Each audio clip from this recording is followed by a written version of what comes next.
Welcome back to Joe Stunner Boxing.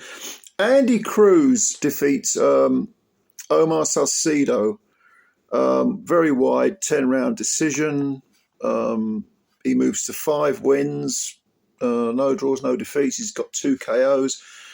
You'll know that Andy Cruz is from Cuba, Olympic gold medal winner, 3-time amateur champ, world champ. He's 29 now. And they fast-tracked him. I mean, his first fight was against Juan Carlos Burgos, who was a decent world-level operator, good gatekeeper. And Salcido himself was coming off an excellent win, probably the best of his career, against, was it Chris Coleman, wasn't it? He stopped him in, was it 9 rounds or 7 rounds? I can't remember. But he was a live opponent. There's no doubt about it. It's Chris Colbert, not Chris Coleman. Excuse me, Chris Colbert. He stopped him, I think, in 9 rounds, and that was if I remember rightly, that was a Pro Box fight. I was on Pro Box on YouTube. Terrific stuff, Pro Box. If you're not watching it, you're missing out because it's free to air on. Well, it's on YouTube. You can watch it, and it's live, and there's some really good matchups. Get lots of upsets on that because they match them really well. And this was, I suppose, was it an upset? I don't know, but it was definitely Salcido's best win. Now, Salcido's, he's got a record of 20 wins, 14 KOs, 2 defeats now, both on points. He's never been stopped.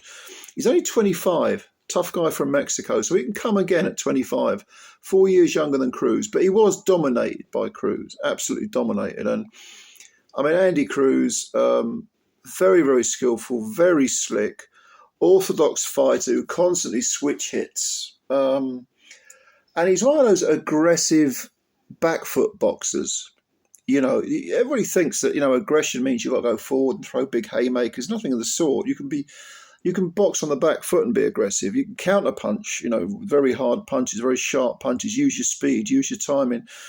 And Cruz does this. He does it very, very effectively. And he did it with Salcido. The only chance Salcido had of winning was to come forward and try and ruffle Cruz and, I suppose manhandle him and try and ragdoll him. That wasn't going to happen. Cruz at 29, he's got his man strength. Good chin. But here's the thing about Cruz. You can hit him. Because there was one round towards the end, I think maybe it was the 7th or 8th round, when Salcido landed an excellent left hook.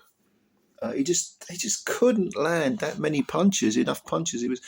He was constantly being popped. Tough guy, tough kid, Salcido. Looks older, fights older than 25, looks tougher than the average 25-year-old. But there's no doubt that the slick stuff was coming from Cruz. The knock against Cruz is that he's not very exciting. He's extremely skillful, like a lot of these Cubans, but he doesn't really thrill.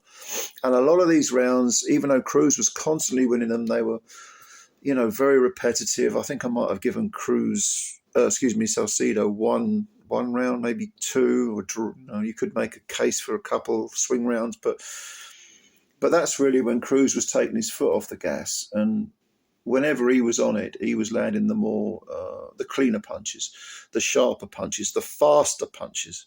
And Salcido just couldn't find a way in to rough him up, take him out of his game plan, and make him think too much.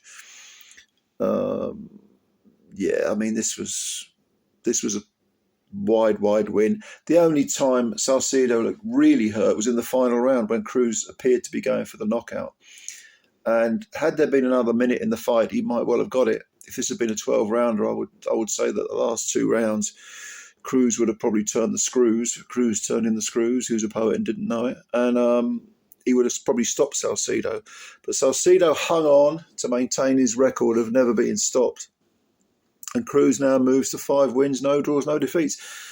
Look, I like Andy Cruz's skills, but it does seem to me that there is a professional level, and I'm talking elite level, because this guy's been fast-tracked. There just seems to be a little something missing. He does seem to have that amateur mentality of, pop, rack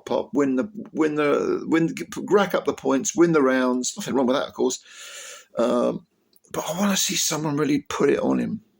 I want to see someone constantly in his face, not letting him breathe, trying to smother him. Someone with a good chin. I mean, he's a lightweight, isn't he? So who would we be talking about? Very, very difficult to say. I mean, lightweights now, if we got, is Lomachenko still around? I don't know. You got Tank, who ain't going to fight Cruz, is he? Because he never fights anyone. So Pader, that'd be a good fight. Shackle Stevenson's at lightweight. He was ringside actually for this. Cruz, I don't think he speaks English, so he's not a trash talker. Oh, Denis Baranchek of Ukraine. He's got the WBO belt, I think. So we're talking some good opponents. Tank and Shackle Stevenson, I don't think either of those are going to fight Cruz, but I want to see him in there against someone like Tank, who's got patience, extreme accuracy, and a lot of power. I just want to see him tested. I don't get a feeling that, because there's just not something, I can't quite put my finger on it, but there's something a little bit missing from Cruz at the very top level. If you can time him, if you can put pressure on him, smother him, Zepeda would be a good fight, although I suspect that Cruz might win that. Yeah, I'm just sort of musing on the spot here about who I'd put Cruz in with, but we'll see. We'll see where he goes. Is he as good as he's ever going to get? Probably. Maybe do a 12-rounder just to get a few more pro rounds under your belt. But what do you think of Andy Cruz? What is it I'm missing? What is it that he's missing, in my opinion? I can't put my finger on it. I'll have to do another video on this. But let me know what you think. Comments below. Tell me what you think about Cruz. Tell me what you think about this performance against Salcido. And I'll have a read of your comments. And of course, as always, thank you for your time. Please subscribe to the channel if you're new and hit the like button as well, because they count the likes. And we want to build up the channel and all that business. Ladies and gentlemen, thank you. I'll catch you later. Bye for now.